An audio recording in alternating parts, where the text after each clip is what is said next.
سوانح نگاروں اور تذکرہ نویسوں نے حضرت شمس ولی اللہ ولی کے بارے میں جو کچھ لکھا ہے وہ ایک تو بہت مختصر ہے، دوسرے ایک بیان دوسرے سے زیادہ مطابقت نہیں رکھتا۔ جائے پیدائش، مقام سکونت اور سفر دہلی کے زمانے کے بارے میں بھی اختلاف پایا جاتا ہے۔ دراصل ولی کی سوانح حیات مختلف ماخذوں سے واقعات لے کر مرتب کی گئی ہے، جس کو ان سب نگارشات کا مشترک خلاصہ سمجھا جانا چاہیے۔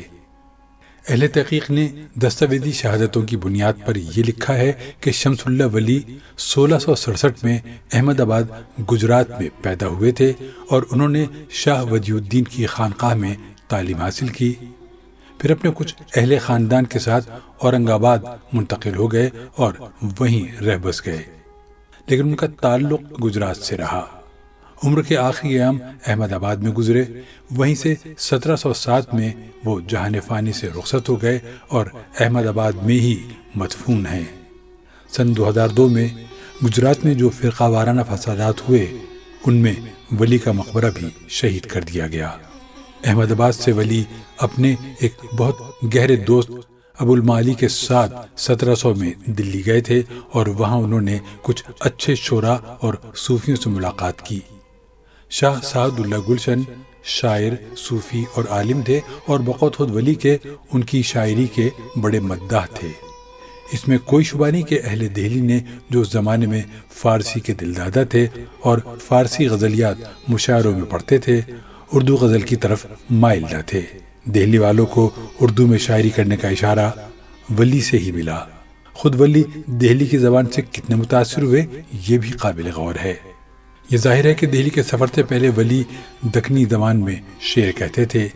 یہ شاید سعد اللہ گلشن کی صحبت کا اثر تھا کہ انہوں نے دکنی کے ساتھ ساتھ دہلی کی بول چال کی زبان یعنی اردو کی طرف بھی توجہ کی۔ کچھ دلی والوں نے ولی کو ریختہ میں شاعری کا مشورہ دیا تھا۔ کہا جاتا ہے کہ ولی نے اس مشورے پر عمل کیا اور فارسی خیالات اور جذبات کو غزلوں میں داخل کیا، لیکن یہ بات صحیح نہیں معلوم ہوتی کہ ولی نے دہلی کے اس مختصر قیام کے دوران میں اتنی ذہنی تبدیلی اختیار کر لی کہ اپنی دکنی زبان کو ترک کر کے اردو یا ریختہ میں شاعری شروع کر دی۔ رہی فارسی کی بات تو کوئی بھی باریک بن ان کی دہلی کے سفر سے پہلے اور ماں بعد کی شاعری میں خط فاصل نہیں کھینچ سکتا۔ ولی نے اہل دکن کے لیے شاعری کی تھی اور ان کی غزلیں دکن کے مشاعروں کی زینت تھیں۔ اورنگ آباد میں دکنی بولی اور سمجھی جاتی تھی۔ دہلی میں اردو شاعری کی ترقی مغلیہ سلطنت کے زوال کے ساتھ وابستہ ہے۔ ولی وہاں 1700 عیسوی میں گئے تھے۔ ان کے 7 برس کے بعد اورنگزیب کا انتقال ہو گیا۔ اس کے 20 برس بعد جب ولی کا دیوان دہلی پہنچا تو محمد شاہ برائے نام حکمران تھا اور سلطنت قریب ختم کی تھی، لیکن ولی کی شاعری کی خوب پذیرائی ہوئی اور دہلی والوں کو یہ شے ملی کہ وہ بھی بجائے فارسی کے اردو میں شاعری کے جوہر دکھائیں۔ شاعری میں مثنویوں کا رواج تھا۔ ولی نے غزل کہہ کر ایسے ایسے مضامین باندھے کہ فارسی میں غزل کہنے والے شعراء کا چراغ ٹمٹمانے لگا۔ اردو غزل کے یہ پہلے شاعر ہیں۔ غزل کی فارسی روایات اور مضامین کی چستی کو برقرار رکھتے ہوئے انہوں نے غزل کی ایسی نہج ڈالی جو نہ صرف دکن بلکہ شمالی ہند میں بھی تسلیم کی گئی اور عوام و خواص نے اس کو قبولیت کا درجہ دیا۔ خالص ادبی نقطہ نظر سے دیکھیے تو ولی نے غزل کو ایک نئی جہت عطا کی، فارسی کا ڈھانچہ بھی برقرار رکھا۔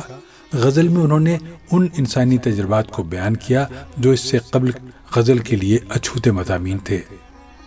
غزل کا محبوب ظالم، بے وفا اور ہرجائی ہوا کرتا تھا اور اس کی پرستش کا کوئی سامان نہ تھا، لیکن ولی کا محبوب پیکر ناز و ادا تھا۔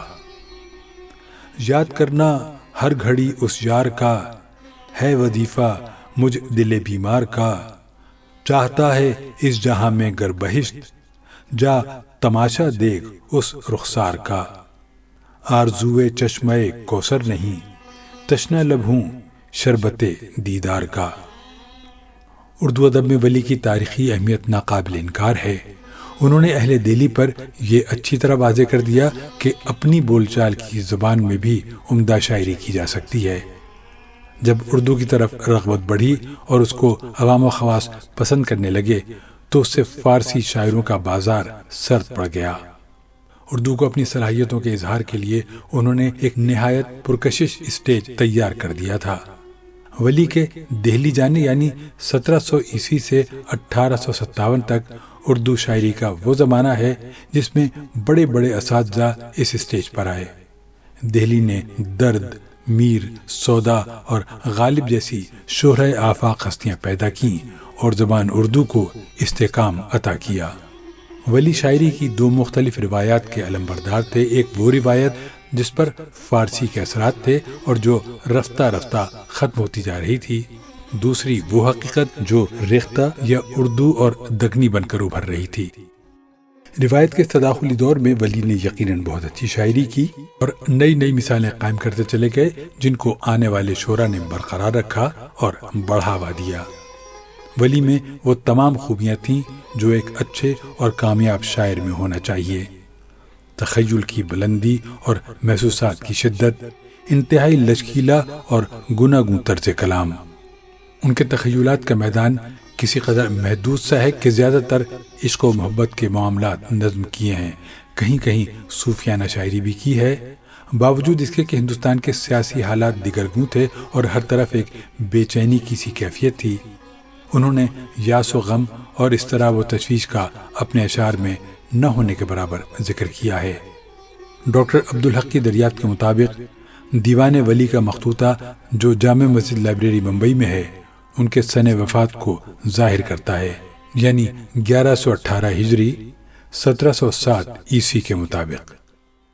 ان کے کچھ خوبصورت اشعار یوں ہیں: تجھ لب کی صفت لال بدخشاں سوں کہوں گا، جادو ہیں تیرے نین غزالاں سوں کہوں گا، عجب کچھ لطف رکھتا ہے شب خلوت میں گل رو سوں، خطاب آہستہ آہستہ جواب آہستہ آہستہ، مفلسی سب بہار کھوتی ہے، مرد کا اعتبار کھوتی ہے، جس وقت اے سریجن تو بے حجاب ہوگا، ہر ذرہ تجھ جھلک سوں جوں آفتاب ہوگا، مت آئینے کو دکھلا اپنا جمال روشن، تجھ مکھ کی تاب دیکھے آئینہ آب ہوگا، تیری یہ زلف ہے شام غریباں، جبھی تیری مجھے صبح وطن ہے، اب جدائی نہ کر خدا سوں ڈر، بے وفائی نہ کر خدا سوں ڈر، ہے جدائی میں زندگی مشکل، آ جدائی نہ کر خدا سوں ڈر۔ اور ولی کا یہ شعر ضرب المثل بن گیا ہے: راہ مضمون تازہ بند نہیں، تا قیامت کھلا ہے باب سخن۔ محمد حسین آزاد تحریر فرماتے ہیں کہ جب ان کا دیوان دلی پہنچا تو اشتیاق نے ادب کے ہاتھوں پر لیا، قدردانی نے غور سے آنکھوں سے دیکھا، لذت نے زبان سے پڑھا، گیت موقوف ہو گئے، قوال معرفت کی محفلوں میں انہی کی غزلیں گانے بجانے لگے، ارباب نشاط یاروں کو سنانے لگے، جو طبیعت موضوع رکھتے تھے انہیں دیوان بنانے کا شوق ہوا۔